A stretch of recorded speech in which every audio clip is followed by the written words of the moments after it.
Hello everyone and welcome to AceOSCE's video for today. Thanks for joining me, Alicia, and in this video I'm going to try to give you a summary of the MCQ PEBC syllabus.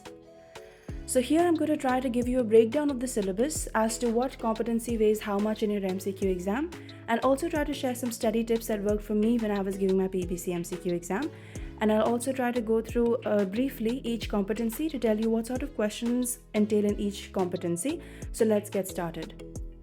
So these are the competencies that you'll be tested in your PEBC MCQ and OSCE. There are 9 competencies. The first one being ethical, legal and professional responsibilities at 8%. Patient care by far is the highest weighted one at 42%, so very important.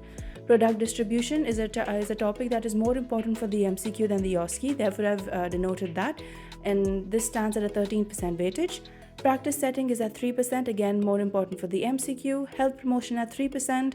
Knowledge and research application at 6%, communication and education at 14%, and is a topic more important for the OSCE.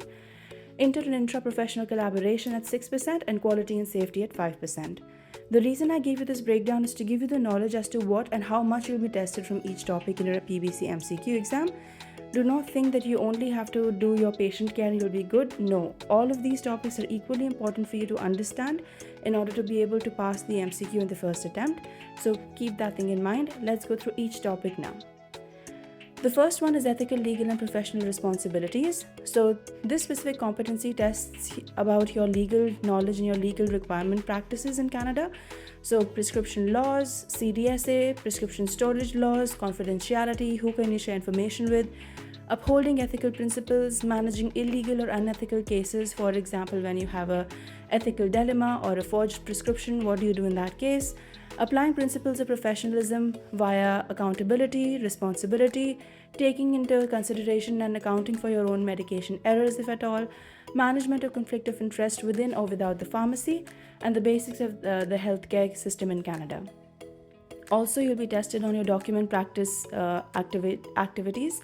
So documentation models such as DAP and SOAP. How do you maintain a patient record? What are the elements of a patient record? How long do you have to retain them for? Sharing information and rules for sharing information, consents and everything with other healthcare providers, and collaborating with them to make sure there is continuity of care for the patient. So everything is going to be tested under this one competency. One thing to remember here is, because there are a lot of people giving their PEBC exams from different provinces, the PEBC under this specific competency only tests your federal knowledge. So only the laws that are federal in nature are the ones that are tested in this competency. Now this is something that is similar to that in the evaluating exam, but the types of questions may be a little bit deeper in the MCQ as compared to the evaluating. The second one is patient care. Again, really important at 42%. Need your deep pharmacology knowledge. So again, memorizing the CTC and CTMA as much as you can is the only way to get through this. And you don't usually get questions like, what is the answer for this? No, you'll probably have a big case-based scenario with a lot of information that you have to assess and then answer the question. So in terms for the OSCE, of course, you need to keep in mind your empathy, understanding, communication skills for the patient. Obtaining patient information from the case that you have been given either in the MCQ or the OSCE is very important. So you usually do this by looking at the lab values that is given to you, any physical symptoms the patient is complaining of, any verbal questioning that they've answered. And once you have all that information, you assess the patient's status and you take in their concerns. So any therapeutic efficacy problems, tolerance problems, adherence to ongoing medications, their concerns and needs, and their accessibility to medications, of course, which is the big one, can also be an ethical question here. Once you gather all that information, you determine the drug therapy problem. So you analyze, you see what the drug therapy problem is, and see what you can do as a pharmacist within your scope to go about that. And then you develop a care plan depending upon the assessment, determine the goals with the patient. How you do that, either you collaborate with other healthcare professionals or you do that with the patient itself. Explain them the benefits and risks of each road that they can take. Give them some education, monitor and follow up has to be done. You implement the care plan by either referring them to another healthcare professional or monitoring their progress on your own. But how long you have to monitor it for, what condition is it, what are the parameters to be monitored, everything comes under this competency. Then comes drug or vaccine administration. So again, storage of a vaccine, how often do you have to give the vaccine, who is eligible to get a specific vaccine, what are the side effects of a specific vaccine, like the most major ones, everything comes under this. And what are the different techniques of giving injections as well, and of course monitoring and revising the plan if needed and documenting them, everything comes under this.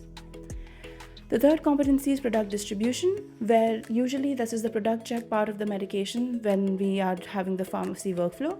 So dispensing the correct medication safely and accurately, addressing forgery prescriptions, so what do you do in that case, assessing the prescription for therapeutic accuracy, which is of course your main aim anyway, identifying the patterns of being unusually prescribed medications such as narcotics that are either being refilled early all the time.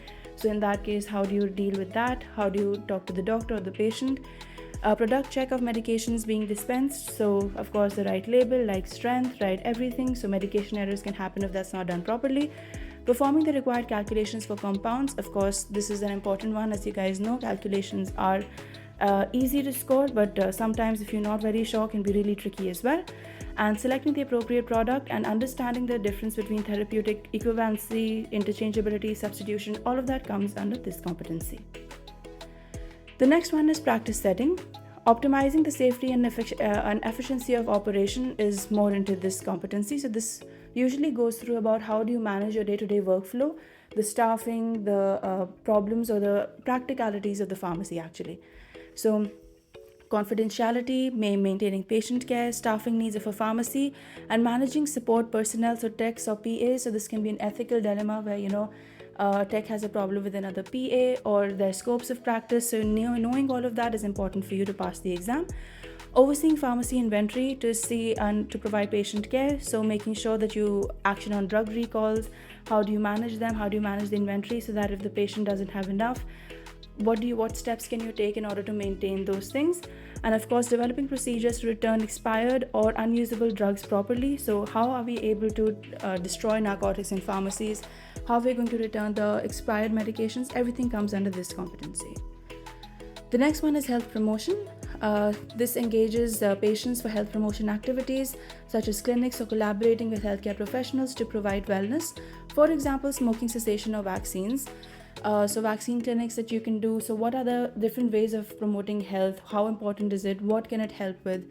Things like that come under this competency. So these usually increase patient access, interaction with the healthcare system, and affordability for the patient as well. And then again, this helps to contribute to the mainstay of keeping your pharmacy environment healthy for the patient. So this, you can also promote health or health promotion by allowing proper handling and disposal of drugs and medications, education of that, what sort of medications can be handled in what way. So as you know, cytotoxics have to be dealt with in a different way than all our regular medications. Minimizing risk of disease transmission, for example, needle-stick injuries, what do you do in that case? All of those things come under this competency. So seems easy, but a vast one again. Number 6 is knowledge and research application. Here you apply your knowledge to answer the patient's questions or when healthcare professionals call you for your advice, especially in OSCE cases. Sometimes you'll have a doctor or a nurse coming in for your advice. So knowing how to talk to them professionally, how to answer their question, and what reference to refer to in order to answer their question. Try to use the most updated guidelines, and of course try to use the Canadian guidelines, because even the US guidelines are different from the Canadian ones. So wherever possible, try to study from Canadian resources to be able to answer these questions and know which reference to refer to when. So whenever there's a question about something, you should know which reference you have to look into. And then of course applying this relevant information to your practice, so giving counseling accordingly to the patients. So 2 things very important when you're studying for your MCQ exam, guys. Go through the most latest updated guidelines and try to use the Canadian guidelines, not any just guidelines available on Google or something. The next one is communication and education. So this is quite important for your OSCEs, but equally important for your MCQ as well. So establishing and maintaining an effective communication with the patient, selecting appropriate communication or education techniques for different patient populations. So you'll have older people who cannot listen easily, people who have language or cultural barriers. So being able to establish what's the best way to communicate with them so you can give them your best recommendation is what they're going to check.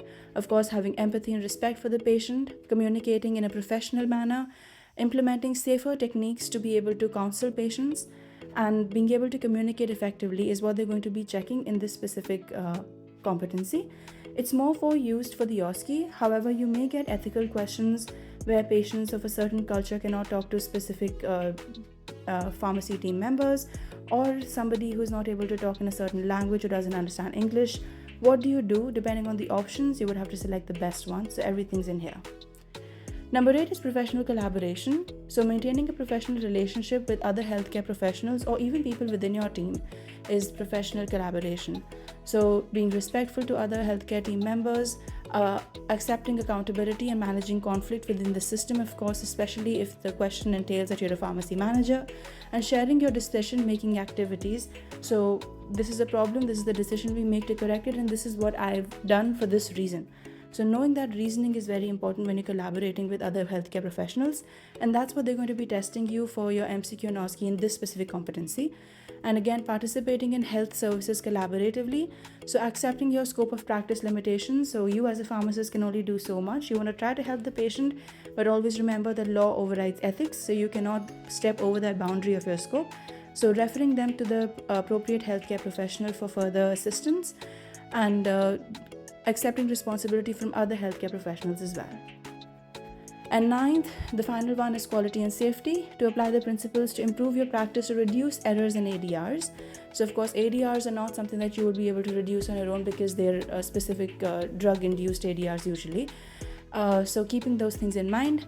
Continuing education, so making sure that you're always up to date with all the updated guidelines. Managing risk, so root cause analysis of any error that has happened, mitigating the harm, preventing the reoccurrence of this error, especially for high alert drugs such as methotrexate or digoxin, where giving it to the wrong patient can lead to life-threatening illnesses or disorders, is really important. Ensuring the correct storage and handling of pharmaceutical products, so of course temperature regulation, cold chain management, and hazard handling. So how do you mitigate the risk of having hazardous compounds in the pharmacy? So either you have specialty pharmacies for that, or you keep all your cytotoxics separately. So all of those things are going to be accounted for under this competency. So this is just a quick breakthrough of all the competencies that I've tried to give you out, giving you a little bit of information about all of them. Some of them may seem to be overlapping with the evaluating exam competencies as well. However, the depth and the hardness is more in the MCQ, so be better prepared for it. Just one quick thing, guys. According to me, the most important, of course, quality or the most important competency is patient care, 42%. This tests your pharmacology and needs you to study really, really well for your CPTC, so you have your basics on your fingertips. Like I said, they will never ask you a question straightforward, usually. There may be one-off question that is really straightforward, but otherwise they're going to be asking you application-based questions. So in a big case scenario, you have to analyze all the information that you have and then give the right answer. In order to be able to do that, your concepts must be very, very clear.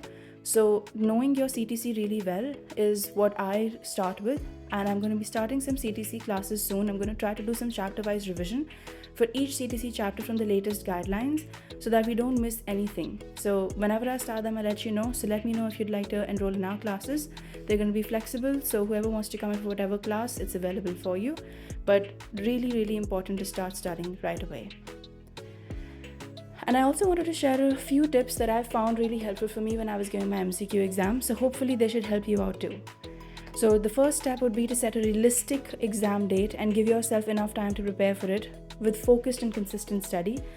Make sure that even if you're someone who's working, try to take out at least an hour or even half an hour of your day to just keep studying a little bit so that that flow doesn't break. And everybody has a different setup time. People have a lot of time, some people don't have much time. So depending upon that, set a realistic exam date. The second thing is creating a schedule that suits you, but make sure to be consistent with it. Make your notes so you have everything at once when you revise. This is really important because this is a schedule that you make for yourself depending upon your availability for yourself. So be real and make your own notes. Try to keep everything on one place so that when you revise, you're not looking at 10,000 books together. Number 3 is before giving mock tests, make sure you're done with your revision so you can assess your performance effectively. Taking topic mock tests is a good idea to assess how well you have prepared for a specific topic, but a full mock test should be given closer to the date of the exam when you've covered your whole syllabus just to assess you the best. Number 4 that helped me out was focusing on yourself and don't compare progress with your peers. Everybody has a different rate of understanding things. People have different times of understanding things. They have more time than you. Sometimes people have less time than you.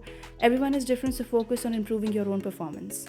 And number 5 is get practical experience. If you are someone who's able to go out and work in a pharmacy, even for a few hours a week, that is going to greatly help you in your pharmacy management and professional topics. So hopefully these tips help you out, guys. And I'll be starting out my classes of CTC revision soon. I'll keep you guys posted and see you in the next one.